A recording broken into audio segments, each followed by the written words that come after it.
Bonsoir tout le monde, mon nom est Zoubida Fall, je suis, comme l'a dit Big et Bob, je suis auteure, je suis host et productrice de podcast aussi et j'ai l'immense plaisir ce soir d'être la modératrice de ce panel-là. Ce panel qui a pour nom de l'atelier à la rue, l'art engagé au cœur des luttes sociales.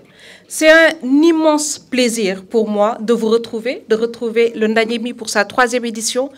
Et c'est l'occasion pour nous tous de pouvoir remercier les partenaires parce que quoi qu'on puisse dire, sans eux, il nous serait extrêmement difficile de pouvoir mener les actions que nous faisons, de pouvoir les mener à bien.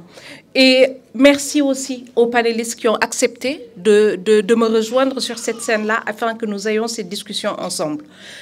Le Ndanyemi est important. Comme toutes nos rencontres d'ailleurs, c'est important parce que ça nous permet en fait de pouvoir réfléchir à tous ces défis qui touchent les femmes, notamment pour cette année-ci en matière de santé sexuelle et reproductive. Et le Ndanyemi permet aussi de célébrer les combats et les résistances qui s'expriment à travers différentes formes d'engagement. Donc, comme on a pu le voir, ana wandar yi fi nekkon sank ñoo mën ñoo ëpp doole yéen a féete xale waaw li ngeen fi def nii man mënuma ko ñi fi nekk ñëpp ñoom tamit mënuñu ko boo nu paree foog ngeen dolliwaat si lu mel noonu parce que on l'a vu en fait, elles nous ont embarqués avec elles. Elles nous ont pris par la main et elles nous ont menés là où elles voulaient qu'on aille. Et tout cela en ayant recours à de la fiction, en ayant recours à de l'art. Et je suis une grande convaincue que en fait, la fiction, l'art en règle générale, permet de pouvoir aborder tous les sujets sans tabou, en essayant de faire en sorte qu'ils puissent être réinsérés dans nos différents milieux et compris par les personnes à qui nous adressons ces messages-là. Et c'est pour cela que je suis particulièrement honorée de pouvoir modérer ce panel aujourd'hui. Merci Wasso, merci à Sénégal Action Féministe pour la confiance. Alors, on va faire connaissance avec nos invités. J'ai OMG à ma gauche, qui est chanteuse, rappeuse sénégalaise, qui est une artiste engagée dans la musique urbaine et la world music. Elle débute en 2010 et intègre le label Didi Records en 2012, lauréate de plusieurs prix musicaux, dont GHA et Raya Music Awards, première artiste sénégalaise à participer au Cypher du Bet, finaliste du prix Découverte RFI.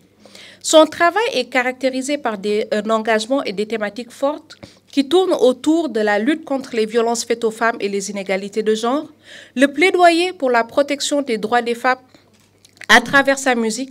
Elle est aussi ambassadrice du projet My Sahel sur le climat et les crises humanitaires.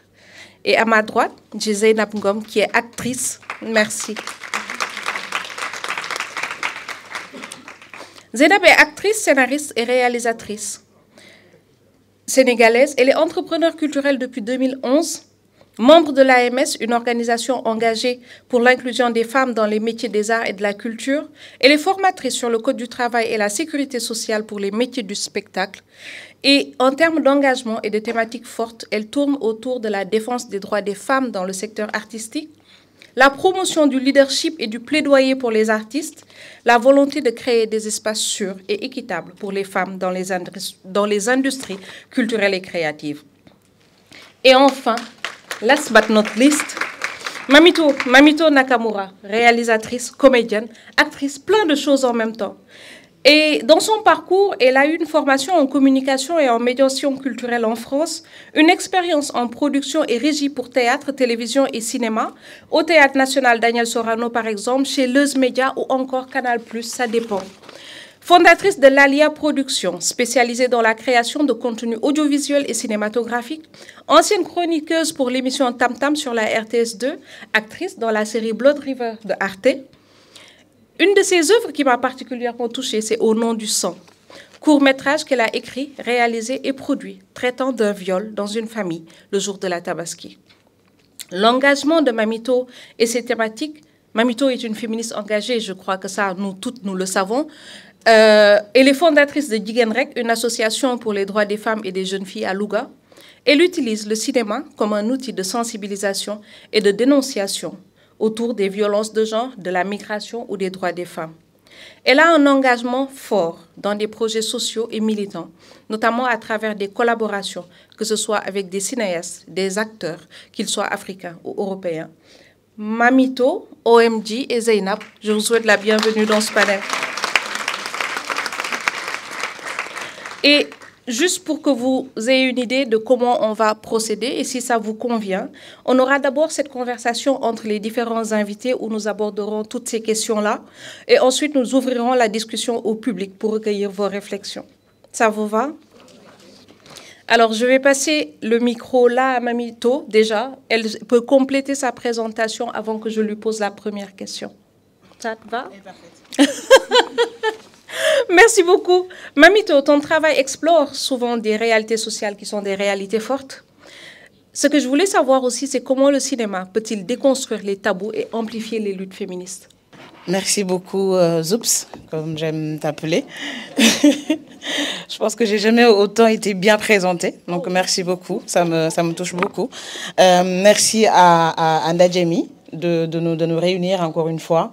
Ça fait toujours plaisir de nous retrouver. Je pense qu'on a toutes, en tout cas une bonne partie de cette salle, on a l'habitude de se retrouver dans ce genre d'initiative. Bravo à Wasso. Qui organise donc et merci aussi à ceux et celles qui sont venus nous écouter et aussi échanger avec nous. Alors pour ta question, je pense que je pourrais y répondre avec une simple phrase en disant ce que le cinéma peut faire. Déjà, on sait que c'est un médium de masse qui est très très très puissant et qu'on peut utiliser et qu'on utilise pour pouvoir sensibiliser, militer, faire passer des messages. Et pour moi, ce qui est important serait éventuellement de centrer la femme au cœur du récit. Tu pourrais me dire éventuellement que ça se fait, mais malheureusement, celles qui sont la plupart du temps centrées au cœur du récit, c'est d'une façon un petit peu... je veux pas mais des fois c'est un petit peu quand même bizarre comment les femmes sont représentées dans nos productions audiovisuelles et cinématographiques. Audiovisuelles surtout parce que les gens regardent plus. Bon, quand on a tendance à faire une différence entre audiovisuel et cinéma. Quand on dit audiovisuel, on pense Marodi, on pense Event Prod, donc ces productions qu'on voit à la télé. Et quand on dit cinéma, c'est le grand écran. Donc c'est une petite différenciation, mais au fond, ça reste en tout cas la même chose. Ça reste un média de masse. Et donc, dans nos productions audiovisuelles d'aujourd'hui, on voit que les femmes, elles sont vraiment très représentées. Je ne dirais pas très bien représentées, mais elles sont très représentées. Et la plupart du temps, on reste dans les stéréotypes traditionnels. Elle est mère, elle est épouse ou elle est objet du désir. Et ce qui est malheureux, et pour certaines qui prennent en tout cas le parti pris de représenter les femmes autrement, c'est la plupart du temps au cinéma.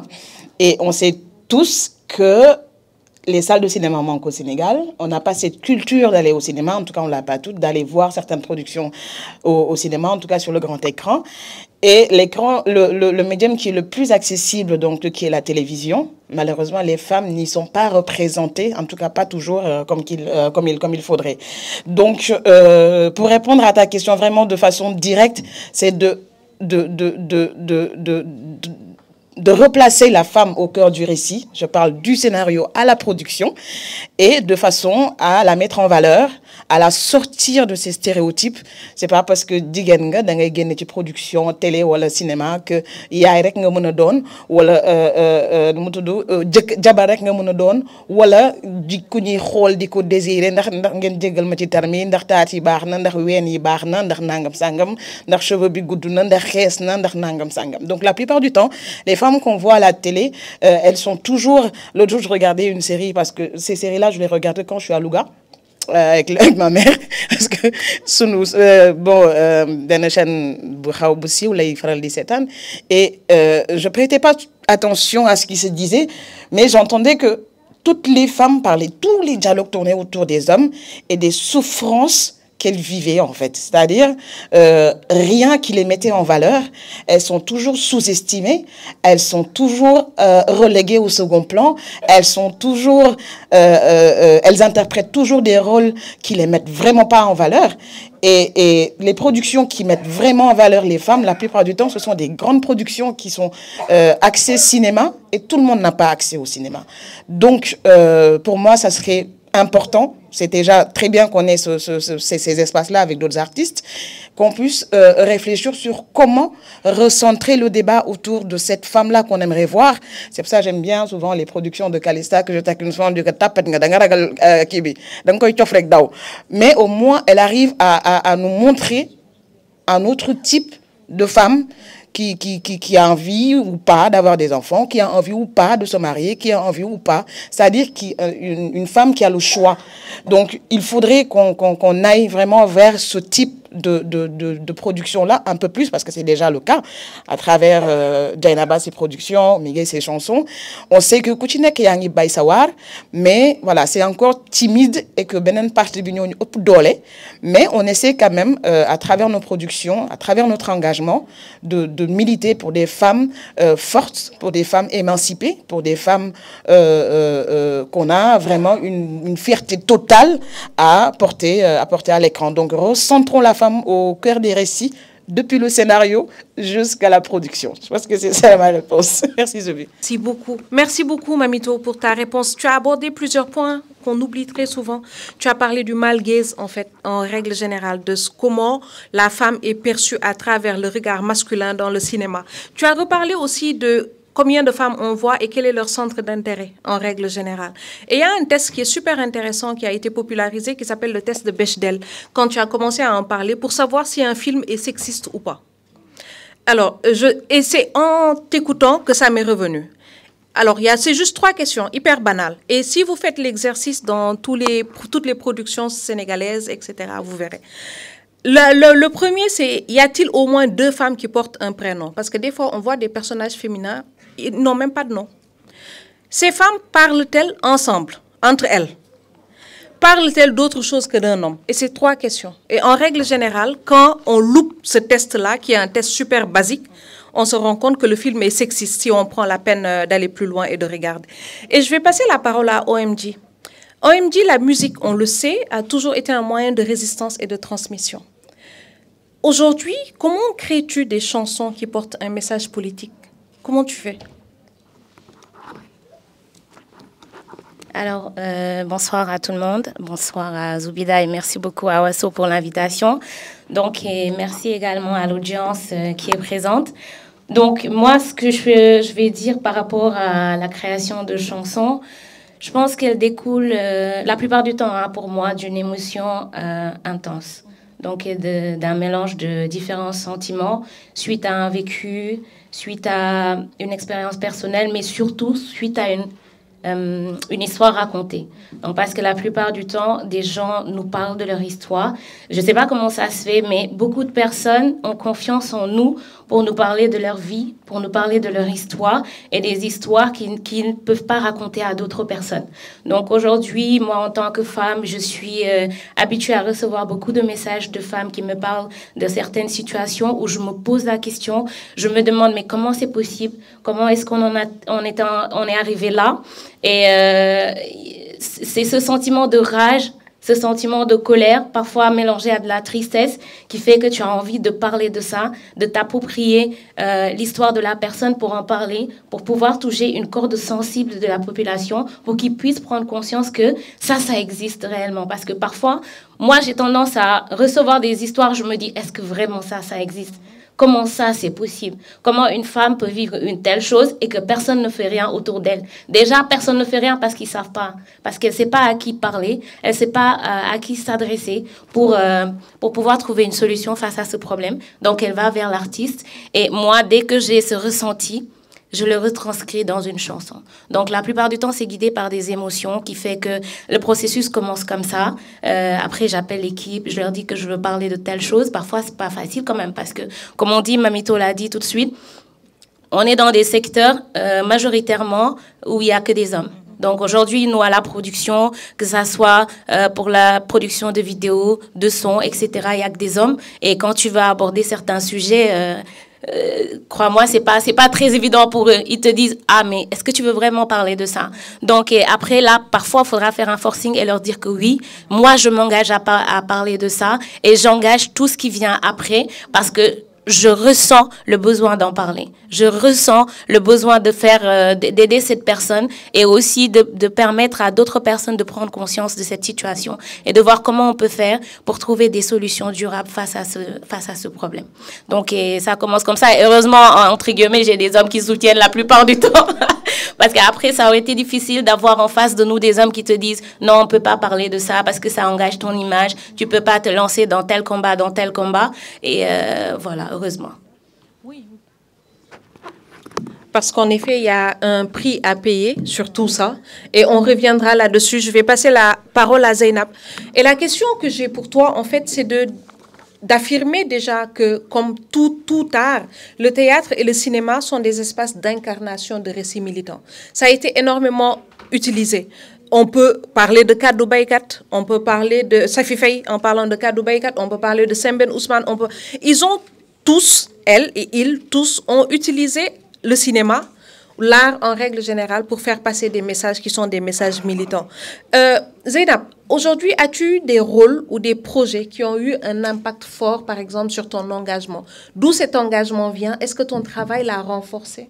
Tout d'abord, merci beaucoup, Zoubida. Je remercie Wasso Tunkara et son association Action Féministe Sénégal. Je remercie l'audience aussi. Et je félicite les acteurs qui sont passés parce que moi, je porte les deux casquettes. Je suis actrice en même temps réalisatrice. Donc, les planches, c'est moi. Derrière les caméras, c'est moi. L'écriture aussi, ça me parle. Comme vous l'avez si bien dit, hein, le cinéma et le théâtre aujourd'hui, pour moi, il n'y a pas outil beaucoup plus fort de propagande, d'expression et qui puisse porter des combats de lutte sociale. Personnellement, peut-être, je dirais que j'ai duré dans le théâtre. J'ai eu à interpréter des rôles aussi bien au Sénégal qu'en dehors du Sénégal. Le rôle, par exemple, dans Idole, dans tout ce qui est série, c'est la vie, dans tout ce qui est cinéma. Il m'arrive de porter des rôles pas très faciles, mais je trouve quand même le bonheur aujourd'hui de l'interpréter. Parce que pour moi, je suis cette porteuse de voix. Je dois mener un combat. Et c'est comme ça. C'est mon choix de vie parce que j'ai laissé beaucoup pour être au cinéma aujourd'hui. Peut-être au moment de la présentation, j'ai juste laissé la partie cinéma parler. Mais si on entrait dans mon background aujourd'hui, voilà, Zainab a formé des générations et des générations en communication, en management d'entreprise, l'accueil aéroportière, la diplomatie, tout ça, ce sont des choses qui me parlent. Mais j'ai choisi de mener mon combat en quittant cet espace pour venir au cinéma. Parce que pour moi, j'ai des choses à dire. Je dois écouter les gens. Et à partir de mon métier, ça veut dire le cinéma, ça me permet de porter ce combat sur les luttes sociales. Parce qu'il y a beaucoup à dire et il y a beaucoup à faire au Sénégal. Donc, ce sont des choses qui doivent exister. C'est notre outil de propagande et ce n'est pas n'importe quel outil. C'est un outil très fort. Voilà. Merci beaucoup, Zainab, pour ta réponse. Je vais vous laisser le micro au cas où vous souhaitez rebondir sur l'une ou l'autre réponse d'une autre panéliste. Mais vous demandez aussi de réfléchir, chacune d'entre vous. Vous pourrez d'abord rebondir sur ce qu'a dit une autre des panélistes. Mais je voulais juste créer la discussion autour de là. Est-ce que vous avez en tête, par exemple, des œuvres qui ont provoqué un changement social, que ce soit films, chansons, des performances engagées? Est-ce que vous avez une idée comme ça, qui vous revient?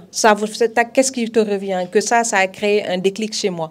Que ce soit votre propre travail ou le travail d'autrui, hein, c'est vraiment pour retourner un petit peu en arrière et revisiter tout ça. Pour moi, ça ne serait pas forcément dans le cinéma, mais c'est plus, je parlerai plus de OMG quand j'ai vu son dernier clip, surtout sur l'avortement. Pour moi, c'était... Parce que moi, je milite pour la communication simple, c'est-à-dire parce que moi la plupart du temps ak ñi melni wa Louga. Donc je n'aime pas être dans du technique, du très très technique ou du très très sophistiqué. Elle, quand j'ai regardé ce clip déjà sans le son, on arrive à comprendre ce qu'elle dit, et avec le son c'est encore mieux parce que c'est dit de façon très simple et terre à terre.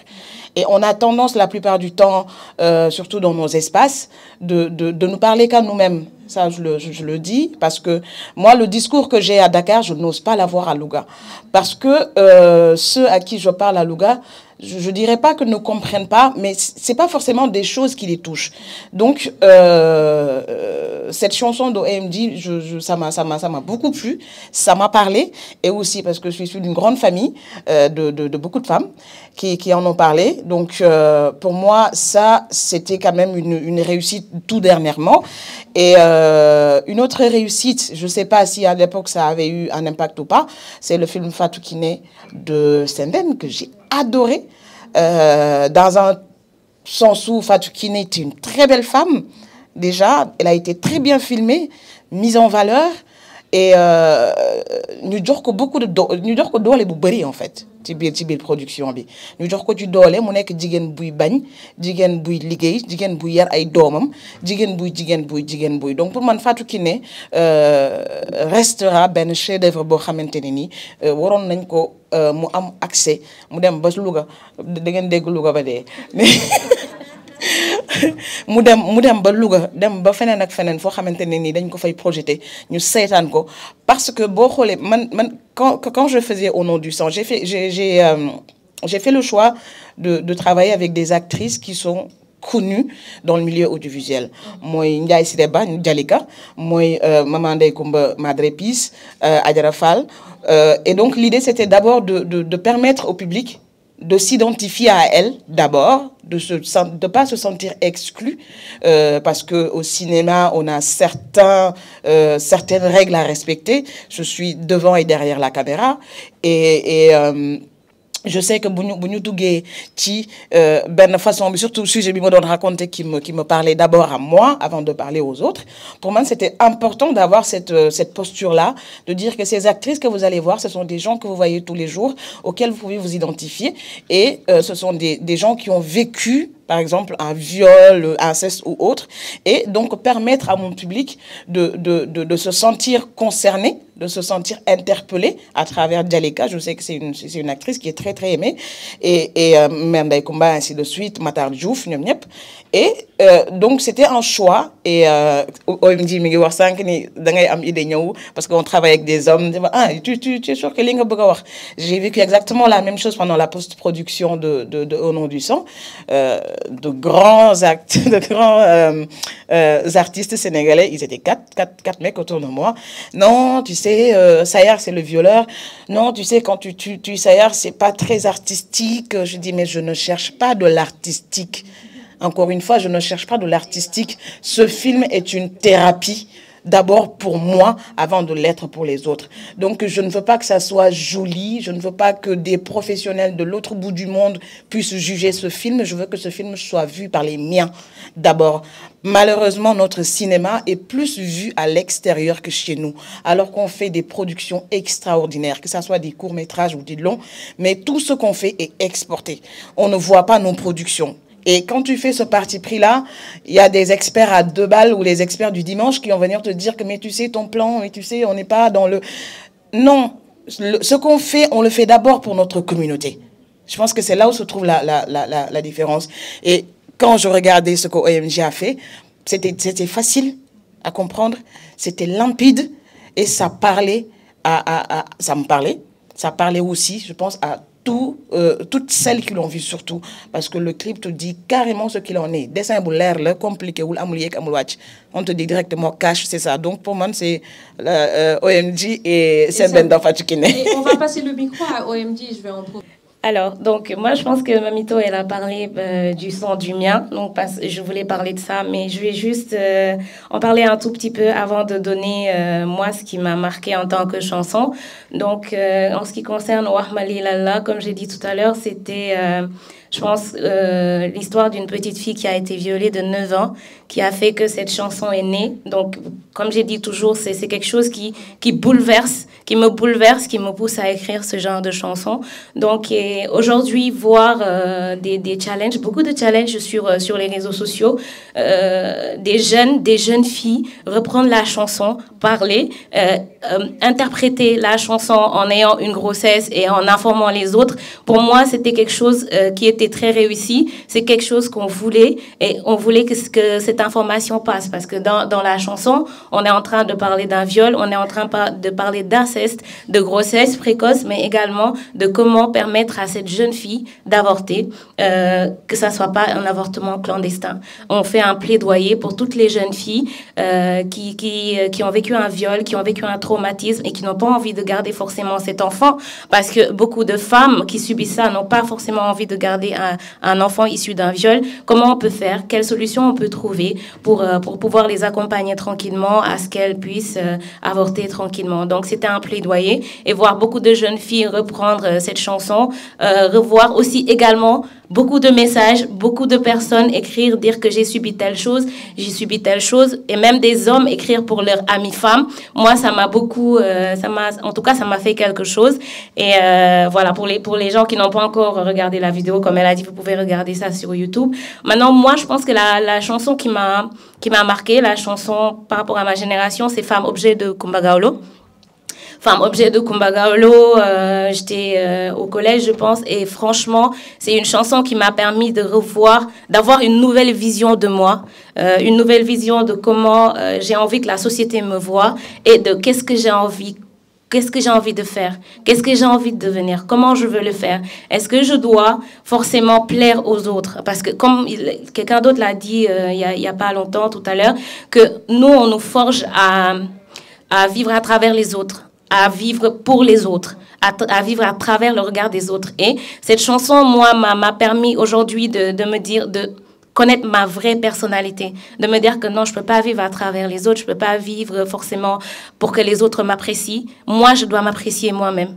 Je dois m'estimer moi-même. Et quand on s'estime soi-même, on a envie d'avoir le meilleur pour soi-même. Donc, ça commence toujours comme ça. Et cette chanson, elle a été très, très, très forte pour ma génération. Et elle a été très forte aussi elle a beaucoup aidé aussi les femmes dans l'autonomisation parce que ça parle de ça également. Ça parle des femmes entreprenantes, qu'une femme, c'est pas seulement un objet qu'il faut prendre et jeter, que c'est pas seulement quelque chose qu'on utilise comme on veut. Une femme, c'est des idées. Une femme, c'est la pertinence, c'est les compétences, c'est le travail acharné. Donc, c'est une chanson qui nous a, en tout cas, moi, ma génération, qui nous a beaucoup forgé. C'est vrai que c'est pas la première fois que j'entends ce retour-là sur la chanson Femme Objet de Kumba Gawlo. Je pense que pour une génération fin des années 90, 2000, etc., ça a été un des premiers marqueurs où les gens ont pu, jeunes filles, jeunes femmes, ont pu s'identifier à une autre femme et à un autre schéma social qui n'est pas seulement épouse, qui reste dans les clous. Et donc, oui, c'est super intéressant d'entendre ça avec ce retour-là parce que je pense que cette chanson date de 2008. Ouais, 2007 ou 2008 à peu près, et elle reste aussi présente dans les mémoires. Je vais passer la parole à Zeynab pour qu'elle puisse nous faire, elle aussi, son expérience.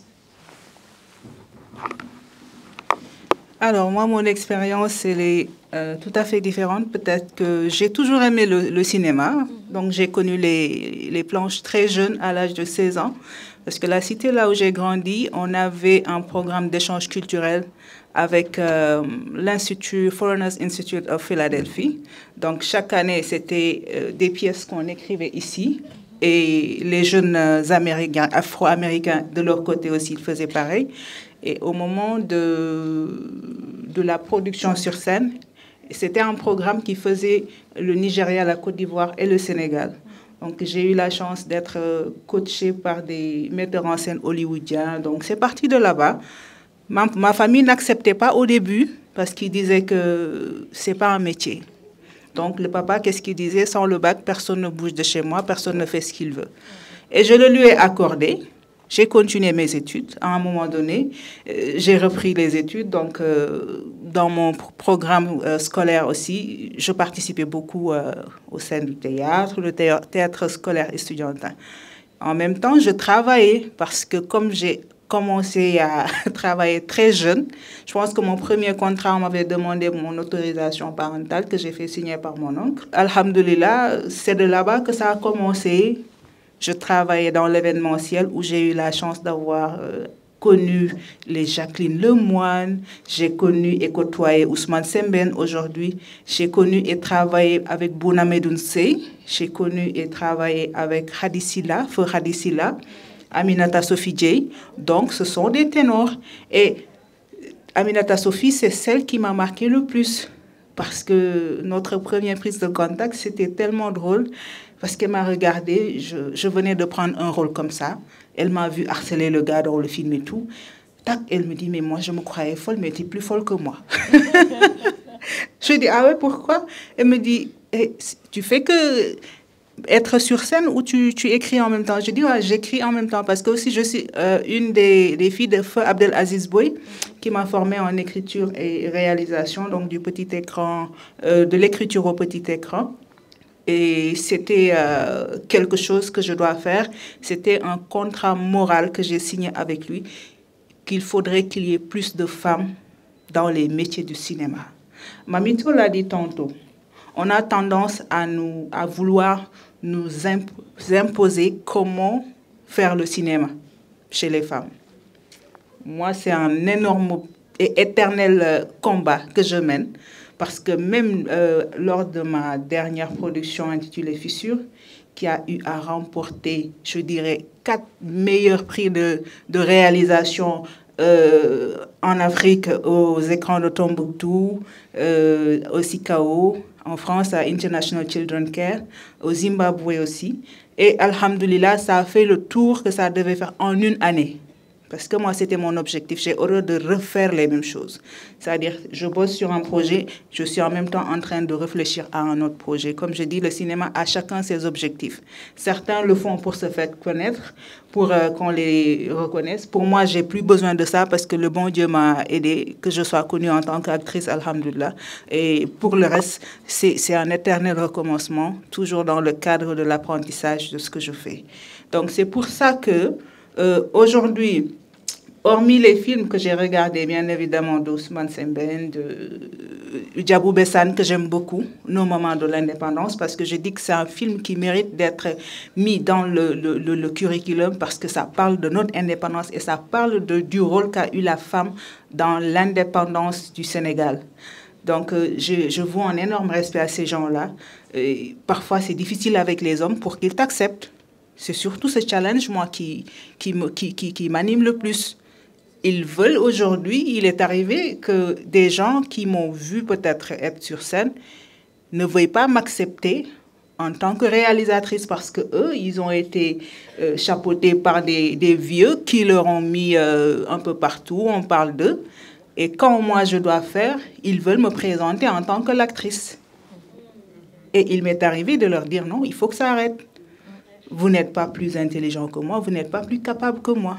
À chacun sa mission, gérer la vôtre, la tienne, et vous me laissez gérer la mienne. Il n'y a pas de souci. Et ma dernière production, c'en est une preuve palpable. Je fais partie de Ciné-Banlieue que je vais citer. Beaucoup d'étudiants et beaucoup de professionnels se retrouvent. De l'écriture à la réalisation, passant à la production, je n'ai reçu absolument rien d'une tierce personne. C'est-à-dire, du début à la fin, ça a été moi. Bien au contraire, j'ai fait appel à quelques techniciens que j'ai payés et j'ai pris des étudiants qui peuvent être des stagiaires et je les ai pris en mentorat. C'est comme ça. C'est pour dire, le problème, il est plus profond que ce qu'elle dit. Ils ont envie de nous voir d'hypersexualiser la femme aujourd'hui dans le monde du cinéma et de l'audiovisuel. Ils veulent qu'on ait des limites. On doit être bien habillé et on se tait. Après, on nous met à nu ou découverte. Tu viens, quelqu'un te voit, il appelle, je veux une telle personne, je veux l'épouser. On te marie, c'est fini. Moi, ma lutte, c'est là-bas que ça s'engage, en fait. Je veux qu'il y ait des femmes qui restent dans les métiers du cinéma et de l'audiovisuel. Qu'on occupe la place que nous devons occuper, la place que nous méritons. Beaucoup le disent tout bas. Je pense que c'est important de mettre le doigt dessus, parce que ce soit devant la caméra ou même que ce soit derrière la caméra, la présence des femmes est toujours confinée à un certain type de rôle et on attend, on a des attentes par rapport à ce qu'elle doit être, comment elle doit se comporter. On police tout cela. Et cette invisibilisation de leurs paroles, tant derrière la caméra que devant la caméra, je pense que nous tous, ici, nous sommes conscientes de ce genre. 100% féministes autour de films sénégalais et de films africains en règle générale, et des films de femmes. On projette des films de femmes, on regarde des films de femmes et on échange entre femmes. C'est important à noter et je vais... Voilà. Exactement. Donc, voilà. Donc, j'ai pu au moins placer cela. Et vous pouvez les suivre sur tous les réseaux sociaux pour connaître les prochaines dates. J'aimerais juste rajouter que c'est vrai que j'aperçois Bamar dans la salle. J'ai eu à participer à 2 festivals et la dernière, mon film a été sélectionné non seulement pour le festival, mais il y avait aussi un masterclass hybrid avec SOAT University et mon film a été sélectionné. Donc, je les remercie de passage. Ce sont des partenaires. Merci beaucoup. Alors, Bigué. Alors,